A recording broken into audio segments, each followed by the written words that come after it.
This is the meeting of the Rules, Confirmations, and Public Elections Committee. Pursuant to Tennis Code annotated 844-112, time is set aside at the beginning of every meeting for public comment. There was nobody signed up for public comment here today. I am detecting a quorum with myself, Vice Chair Cash, Council Members Rutherford and Weiner, and Pro Tem Sepulveda being present. I do have a proposed consent agenda for us, which is everything on Section 1, so items 1 through 6. I'm going to go ahead and read them into the record, and if there's anything that anybody wishes to remove from consent, just let me know. First is, excuse me. First is RS 2025-1288, a resolution recognizing the 75th anniversary of BBQD Smokehouse, sponsors Nash Styles and others. RS 2025-1289, a resolution recognizing the 100th anniversary of the Belcourt Theater, sponsors Cash Styles and others. RS 2025-1290, a resolution recognizing May 2025 as Older Americans Month in Nashville and Davidson County, sponsors Styles, Evans, and others.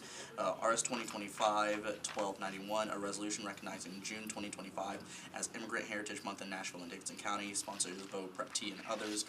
RS 2025-1292, a resolution recognizing and honoring the month of June 2025 as Pride Month in Nashville and Davidson County, and uplifting the strength, legacy, and ongoing contributions of the LGBTQIA+ community, sponsors Hill, Benedict, and others.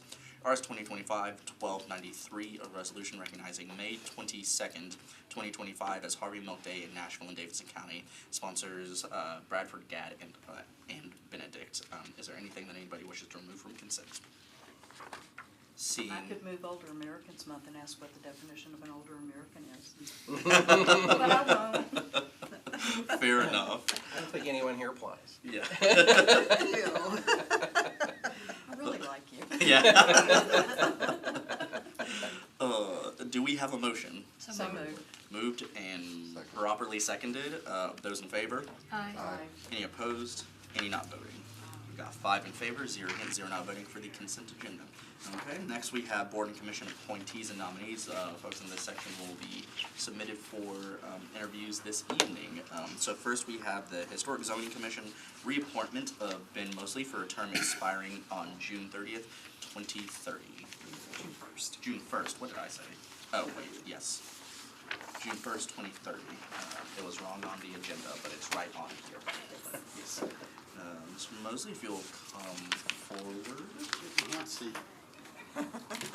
Yes, would you like a parking validation? I would. Perfect. Here you go. Thank you very much. Are you currently a Davidson County resident? Yes. And do you serve on any other Metro boards or commissions other than what you're being reappointed to today? No, I serve sort of through the Historic Zoning Commission to represent that commission on another design review board, so I don't think that counts. I think you're good on that one. And are you a Davidson County resident? Yes. Okay. So tell us a little bit about why you would like to serve. Or continue serving. Yes, yeah. I was asked. Professionally, it's something both passionate about and feel a certain qualification for in terms of, I think I've been on for 17 years. Purcell, I was first asked in the Purcell administration and have worked many years with both the staff and current members of the commission and things. While we don't always get it right, we get it right most of the time. And so I think representing and doing my service for the folks of Davidson County is, completing my civic duty, or some of it at least. Fair enough. And so we're probably going to have more questions than we normally do for you, because just in our packet we don't have your question. Well, we don't have anybody's questionnaire. Okay. And so I guess my first question is, like, could you sort of run down your resume and sort of relevant experience Sure. that you have as it relates to this commission? So born and raised in Nashville, grew up out just inside Davidson County near Nolensville. Went to school at Auburn University with a Bachelor of Architecture degree. And so I fulfill one of the unicorn positions that's required of the commission, being an architect, and have worked my entire professional life here in town. Lived in Germantown from just after college, 97, and helped to put together a new set of guidelines and get that passed with community members in that district. So it was the first one proposed, and I think East Nashville and several others came around. So after that involvement was asked about my interest in serving, and I had previously served on design review boards with NBHA, and sort of the next logical step in terms of a quasi-judicial, sort of taking that expertise and using the guidelines that, having written a set of guidelines, having, I don't say unique, but certainly a working understanding of how that needed to work, and so, yeah. How's that go? That, I think. For the that- last, so I have my own architecture firm in town, to just fill out the, my resume. For the last 13 years, I've worked for an now employee-owned general contractor that's local here and headquartered here in Nashville as well, T.W. First. So have both the construction background and the architecture background just to help understand what folks, what people are proposing when they want to build something in one of our districts. Yeah, fair enough. And then, as part of sort of the reappointment process, everybody's required to fill out an ethics statement or an ethics disclosure. Have you gone through that process and filled it out and sent it to the clerk's office? Yes. Okay, perfect. And then I'm curious as to, so you talked about your past experience on this commission. I'm curious if you have any opinions or insights as to how historic zoning affects different demographics across Nashville, and whether or not we see primarily historic zoning being initiated in areas that frankly are not as diverse as other areas. And so sort of just along those lines, if and I'm throwing a question at you that you're probably not prepared for, but I think I can answer. Yeah. No, I appreciate the question. Given that I've been doing it for probably too long, for a long time, I'm one of those lifers. I think early on I came into the commission with a few lifers who sort of timed out within the first my first term and a half. We have seen traditionally in town not as diverse neighborhoods that were the initial East Nashville, and then moving into Germantown and some of those areas other areas have come in. Hillsborough West End in that time was proposed and approved. Greenwood is a neighborhood that is, I would say, a little less traditionally historic, to air quote that. It really is a tool that certainly qualified. I mean, it went through the process and qualified, but it was a tool that is maybe not available in just pure zoning and planning to protect homes from tear downs and to preserve what communities would prefer as to what maybe they see happening or as what's granted by right otherwise, for a frank opinion about that and some of the other districts that, you know, previously everything pre-World War II was, you know, you see these great homes and fine detailing and some of those things that are very obviously, or maybe more obviously, worth preservation.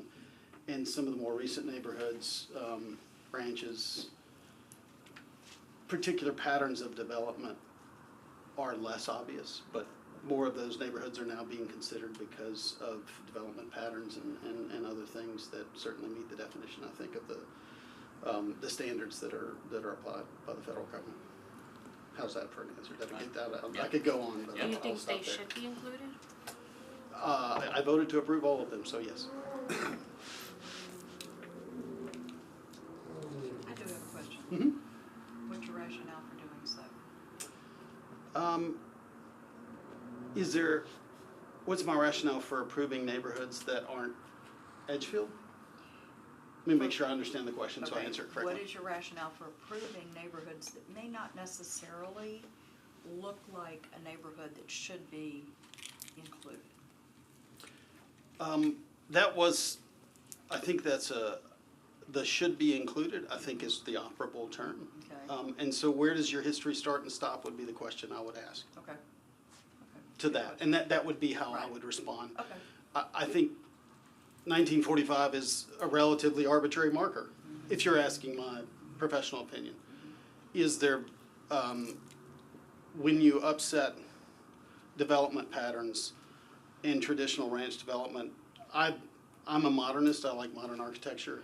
That will have its day, and certainly some of those homes, there's not a concentration necessarily in Nashville of modernist houses, but certainly those are old enough, and are they architecturally significant? Are the patterns of development worth preserving, would be my response to that. I think 1945, I would argue, is as arbitrary as anything else. That helps. So there, I'm going to give you two words, and you know, one of the I'm going to oversimplify, but one of the purposes of historic overlays is to provide some consistency and some protection, or there's protection that kind of provides some consistency in with the guidelines, and even new stuff that goes in has guidelines to follow, so that they're not like pretending to be old, but are consistent with, you know, roof pitch and window openings and stuff like that. And then at times, you know, like I've been through really three, but two big ones, overlay creations, even before I was on council. And so I know that, you know, staff kind of brags that, hey, like we're not going to let people do anything, but like we'll work with you and give us your vision, and we'll work with you to find a way that it fits within the guidelines. So I guess what I ask is, like, there's this notion of consistency and this notion of flexibility. Mm-hmm. So how, as a commissioner and as like somebody that kind of relies on staff, so kind of asking how you might direct staff as part of it, like how do you balance those two things? How to be consistently flexible? How to be I'm you know, kidding. how to be consistent and how to be flexible. Like, Well, yeah, those two things are incongruent, might be one way to look at it, right?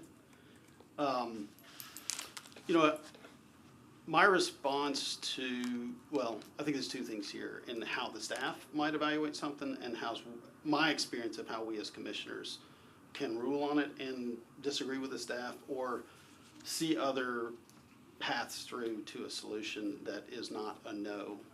Or in some cases, I will say rarely, I have seen decisions where we might disapprove something that the staff has recommended for approval, but I can't count on one hand my recollection of when that has happened.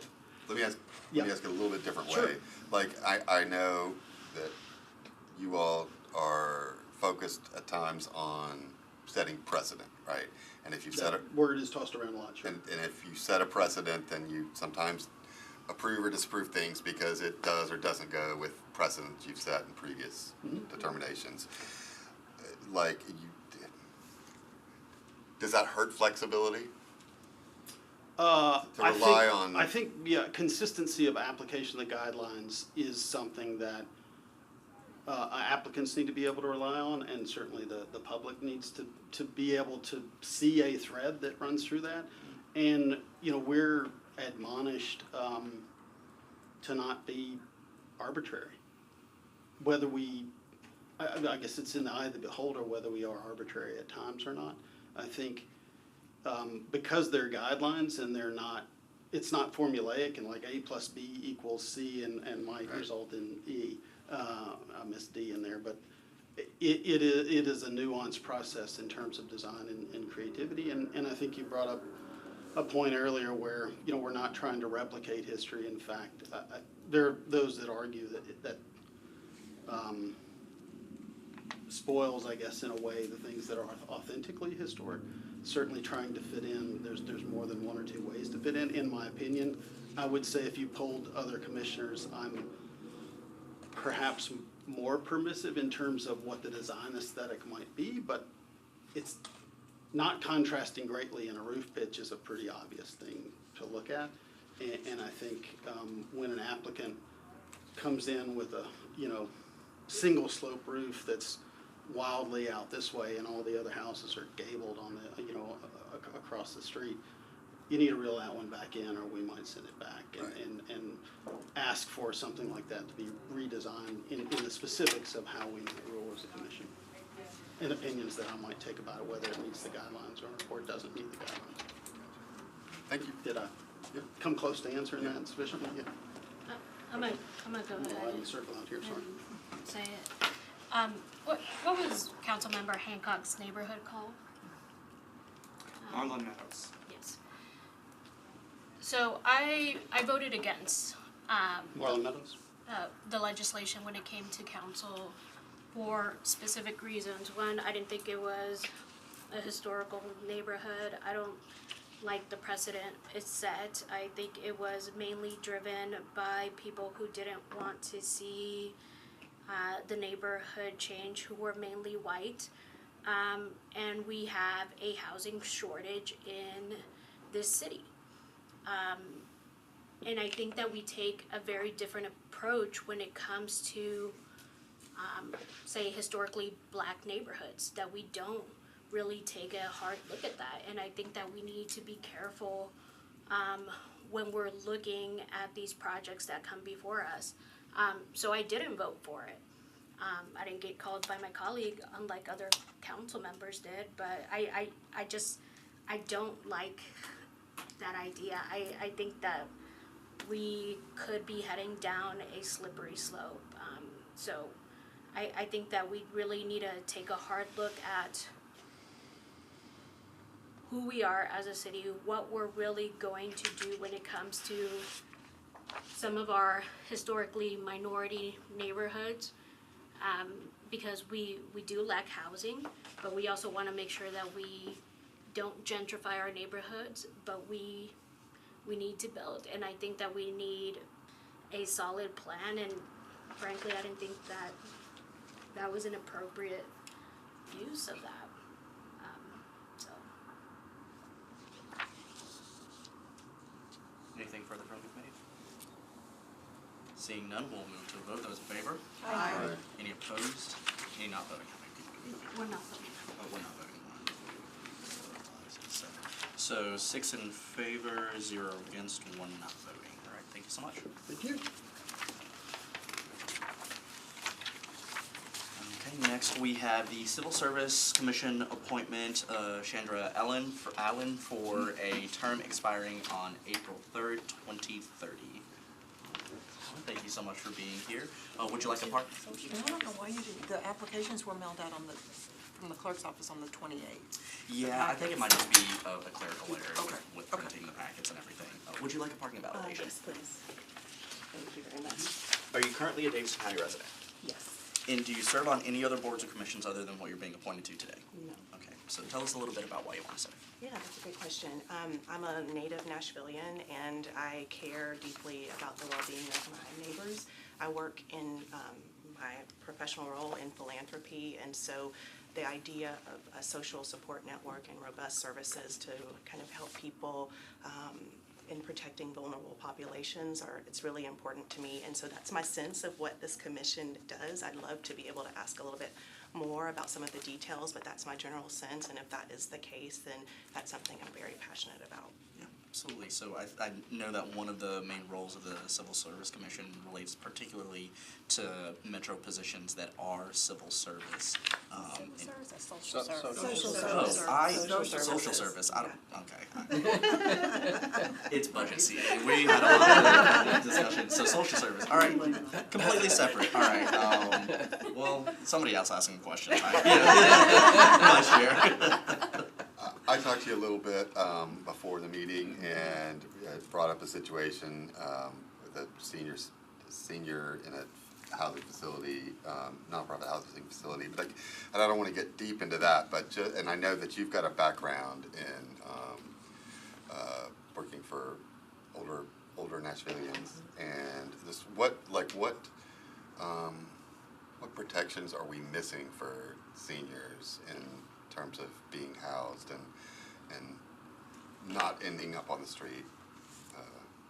I think that the challenges for older adults are similar to those that everybody faces, and so the approach that we take in the work that we do is that what's good for older adults is good for everyone, but the main thing that we see in terms of older adults becoming unhoused is financial security, and we're seeing that in terms of benefits not being enough to provide housing and rent and food and all of that, so they're making some tough choices about what they're able to afford on their monthly income. So I think we need some more robust financial services counseling. I think benefit enrollment also needs to be supported. What are the services that are out there? One thing, the foundation that I work for had the opportunity to do a statewide digital literacy grant for older adults with some funds that came through the court called the Senior Trust. And one of the things we learned during COVID is that many of the social support systems went to online applications. And for many older adults, that wasn't a possibility. Either they only had a cell phone or they weren't familiar enough with the online platforms to be able to do applications. So even something as simple as that is like having someone sit with you and say, okay, here is the way that you work through this application for SNAP or for whatever it might be. And so I would see some robust services around that, some benefits counseling, financial services, that kind of thing, and also making it easier to stay in the workforce. That's the other thing that we're seeing, is that they're not finding positions or opportunities to be able to continue to work if that's what they choose to do or if that's what they need to do. Thank you. Yes. So, for my career, I'm an audiologist, and so I worked with that population. One of the biggest frustrations that I saw more recently is that it's not so much that they don't know how to access or that they don't know how to physically access, it's where to access, who is available. Just speak a little bit to outreach, to get them this information, whether it's through OHS, whether it's through Metro Social Services. Yeah. How do we get that word out? Do we do it through the medical community? And I don't know all the answers to that, but what I can say is when, again, going back to this digital literacy grant, what we found anchors in the community, so trusted partners that they already knew, so libraries, senior centers, doctor's offices, to put that information in places that they normally would frequent. But I think for what we saw is that they needed a trusted source to get that information and to know, like, okay, I can move forward here because this is good information. That would be my recommendation, and I would be glad to think it through a little bit further, but that's my initial. So figure out the community anchor organizations and use those. Yeah, and if there were grants available in this day and age, then maybe that would go a long way towards funding the required outreach. That's some of the work that we try to do in our foundation, is to grant some of that work. Thank you. Anything further from the committee? Seeing none, we'll move to vote. Those in favor? Aye. Any opposed? Any not voting? We got 7 in favor, 0 against, 0 not voting. Thank you so much. Okay, next we have the Work Release Commission reappointment of Father Edward Steiner for a term expiring on January 1st, 2029. So I spoke with the sheriff's office, and I know that last meeting, Councilmember Druffel also reached out directly to Father Steiner. He did just have a knee replacement surgery, so that's the reason why he's not been able to be present, just mobility and rehabilitation schedule. The sheriff's office is still wanting to move forward with his reappointment. What was stated to me was that the Work Release Commission is, or the Sheriff's Office is actually working on some revised policies for the commission, which means that they are not currently meeting until those policies are finished and finalized, and for them to vote on them. So there's some time leeway for this particular appointment. So I wanted to share that with the body. Yes. Chair, we also had a question whether or not he would be eligible for this board since he didn't live in the county. Did we have some? Yeah, so I believe that this is not one of the ones that required county residency, but I'm not 100% certain. That was what I was recalling, but if... Yes, and I can certainly review the state statute that forms these this particular commission. This is not one that is organized by Metro Charter, so it doesn't. So the requirements under Charter are not don't apply here, which is also why we have the timeline that we have here, where we've had the multiple deferrals and where in some cases, just the multiple deferrals with the timelines. I can certainly review the state statute. I was just going to say, my recollection from last term is that it doesn't, and so I'll be looking forward to see if my memory is right. because of the, and that was, because I remember there was a question about why was Sheriff Hall like responsible for this appointment at one point, but. Looking up the statute right now. So with that explanation of the circumstances of this particular reappointment, and being deferential to both the sheriff's office and to Father Steiner's current medical situation, I was going to suggest a 2-meeting deferral. Second. Moved and properly seconded. Any discussion on a 2-meeting deferral? Seeing none, we'll go ahead and move to a vote. Those in favor? Aye. Any opposed? Any not voting? Got 7 in favor, 0 against, 0 not voting for a 2-meeting deferral. Okay, next are boards and commissions. These are folks that we have already interviewed and will be submitting to the full body for a vote this evening. We can take these up as one consolidated vote, unless there is opposition to that. But these are the Health Board appointment of Heather Powell for a term expiring on May 30th, 2030. The Parks and Recreation Board appointment of Alice Hudson Pell for a term expiring on April 30th, 2030.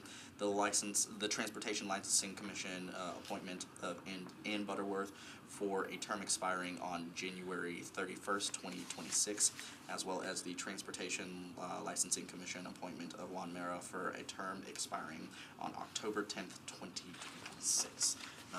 Do we have a motion to take these up as one consolidated vote? So moved. Second. Moved and properly seconded. Is there any discussion on any of these items? Seeing none, we'll move to a vote. Those in favor? Aye.